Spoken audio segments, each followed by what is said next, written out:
Today I'm going to share what I think is the most powerful tool that allowed me to escape ADHD burnout. And here's what's crazy. It wasn't the organizational systems, hacks, or apps that the experts recommend. It wasn't even my ADHD medication. Now, these external options often feel like the only options, but they also often fail because they really don't get to the core of the issue, which is feeling like you're at the mercy of your brain and your circumstances. And so the difference between remaining stuck and escaping ADHD burnout is actually fundamentally shifting the way you view your own ability to control your future. And that is what we're going to talk about today. I'm Tiff, a neuroscience professor with a PhD, a late diagnosed ADHD mom of two, and I am on a mission to help ADHD women go from overwhelmed, scattered, and unmotivated to empowered, energetic, and confident so that you can build a life you love in harmony with your own brain. Because you deserve to not just survive, but also to thrive. So these are the types of things I share here on this channel and the types of things we dive deep into with our amazing women in the ADHD Success Lab. And so today we're going to talk about a powerful concept that I just don't hear people talking about enough when it comes to recovery from ADHD overwhelm and burnout. So if you feel like you've tried everything and still feel exhausted or hopeless, keep watching. So the thing that finally helped me break free from ADHD burnout was my internal locus of control. The psychological framework that helps you transform from being the nail that's just being hammered by life into the hammer that is actually shaping your own future. In other words, if you have an external locus of control, you believe that your life is happening to you. You're the nail and the world is the hammer, deciding what to build and where you fit in to that picture. So if you have an internal locus of control, you believe you can influence your future through your actions, your choices, and your mindset. In other words, you become the hammer and you decide what happens next. You are in charge of building your own future. And here's why that's important. If you have ADHD, you might feel like you're at the mercy of your brain or your circumstances. This is just how it is. I have to deal with it. If this is you, you're not alone. And so an internal locus of control flips this completely, putting you in the driver's seat of your own life. Because while you cannot change the fact that you have an ADHD brain, an internal locus of control means that you acknowledge you can learn to work with your brain and that you recognize your power to choose how you respond in any given situation. So in other words, your locus of control is your belief about your ability to control your future and the direction of your life. Now, before we move on, I have a free quiz linked in the description below. It'll help you score your locus of control non-scientifically, but we'll also then offer a resource based on how you score on that quiz. So check it out. And here's what might surprise you about building an internal locus of control. Taking responsibility for your choices and your life might feel incredibly overwhelming, especially if you are already scattered and burned out and overwhelmed. And trust me, I get it. Here's the thing. It is actually completely the opposite of that, and it is so freeing. When you realize you have a choice in how you respond in any given situation, the weight of helplessness, which believe me is so heavy, lifts. You stop seeing yourself as broken or defective, and you start to recognize your ability to adapt and grow and change.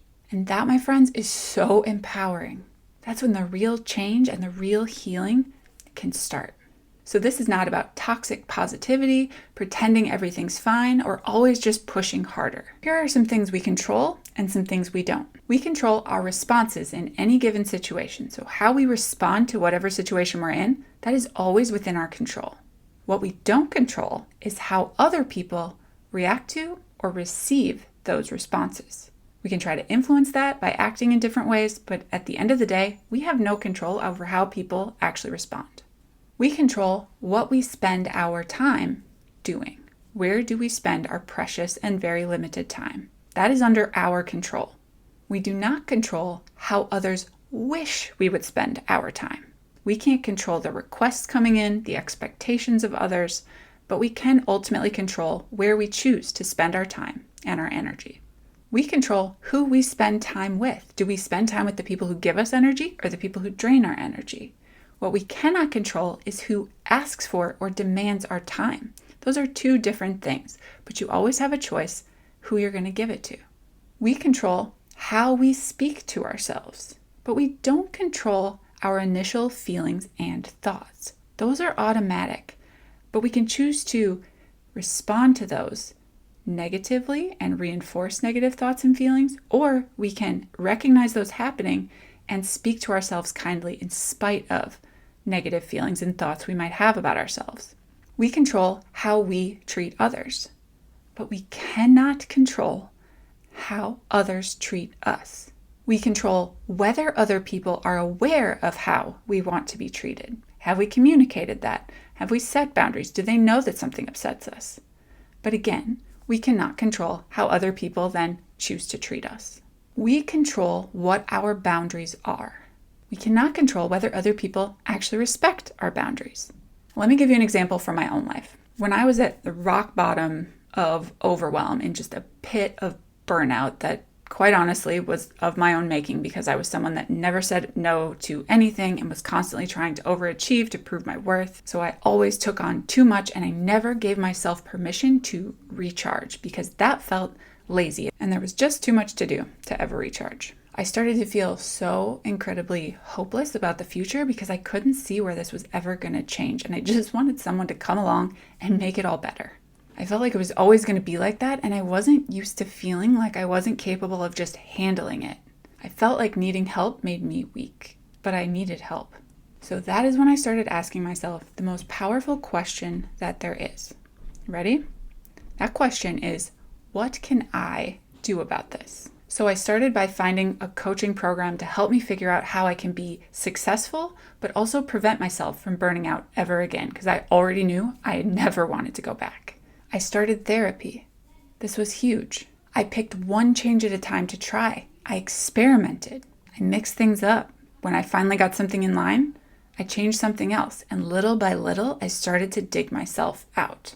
And eventually, I could start to see a future where I was present and happy and successful and moving at a sustainable pace. And I kept going, and it brought me here. And let me tell you, a YouTube channel and a program for ADHD women was not on my life's bingo card, but I'm sure glad that it showed up because this has been a really cool new adventure, and it's amazing to have the capacity to add something like that when before I couldn't even handle just my job and my family. And it is so much more fulfilling this way too. So if you are in despair about ever making a change, just ask yourself, what can I do about this? What is one step I can take that is within my control? And listen, here's the reality. If you are in a deep, dark pit of burnout, just remember that something that took years to create will not change overnight. And you have got to accept that if you ever want to get out. But to get out, you do have to start. And this is why I'm always saying, no one is coming to save us. We have to save ourselves, even if that includes asking for help we need. And here's the wild part. Not only is it not heavier, but actually lighter to start taking responsibility for the choices you make and the directions that your life is going to go, but it is also actually better for your mental and physical health. Let's talk about the science. So let me nerd out for a second because this is what is super cool. People with an internal locus of control actually have lower stress levels, better mental health, and more motivation over time. Something we could all use more of, let's be honest. So it's not just good advice, it is neuroscience. And when you think your choices matter and you're consciously making choices, you are engaging your prefrontal cortex. Now, this is the part of your brain responsible for planning, focus, and emotional regulation. If it sounds familiar, that's because this is the part of your brain that ADHD tends to dial down. So by activating it through consciously choosing your next direction, you are actually activating the part of your brain that is underactive because of your ADHD. This is a win-win. So how do we actually build a stronger internal locus of control? Because the good news is these are not set. And I want to say that these are patterns that are nothing to be ashamed of because these are patterns you develop throughout your life to help keep you safe and function in the environment that you're in. So at one point, they served you. They just might no longer be serving you. And so we need to start to shift them. So here are 3 simple ways you can start building your internal locus of control today. 1, reframe mistakes as data. We talk about this all the time in the ADHD Success Lab, having an experimental mindset. So instead of failures, there are either successes or you learn. And that's honestly the truth. So instead of saying to yourself, I failed yet again, say, that didn't work. What can I learn? What can I change? And what can I try next time? Simple shift that will stop this shame spiral that so often keeps us from making real progress. The second one is to make micro decisions. Now, what does that mean? Every time you're in a situation where you're going to respond to something, take one extra breath and respond with intention. Respond on purpose. Even if it is the tiniest choice, you're still going to build internal strength that you'll be able to use later. So asking yourself, what can I do about this? What one thing do I have control over that I can act on in this moment?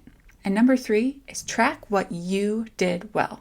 It is very easy to gloss over the positive progress that you make, especially if you have an ADHD brain that can be extra emotionally reactive in a negative direction.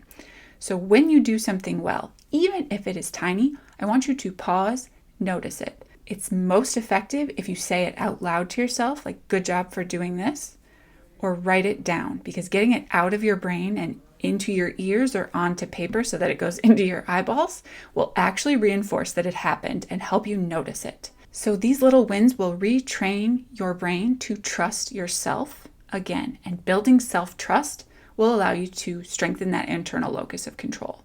Remember, there's a link in the description if you want to score your own locus of control and get a personalized resource based on that. And if you want to go deeper, check out this video that talks about 3 ADHD lies keeping you stuck in overwhelm and survival mode. You got this.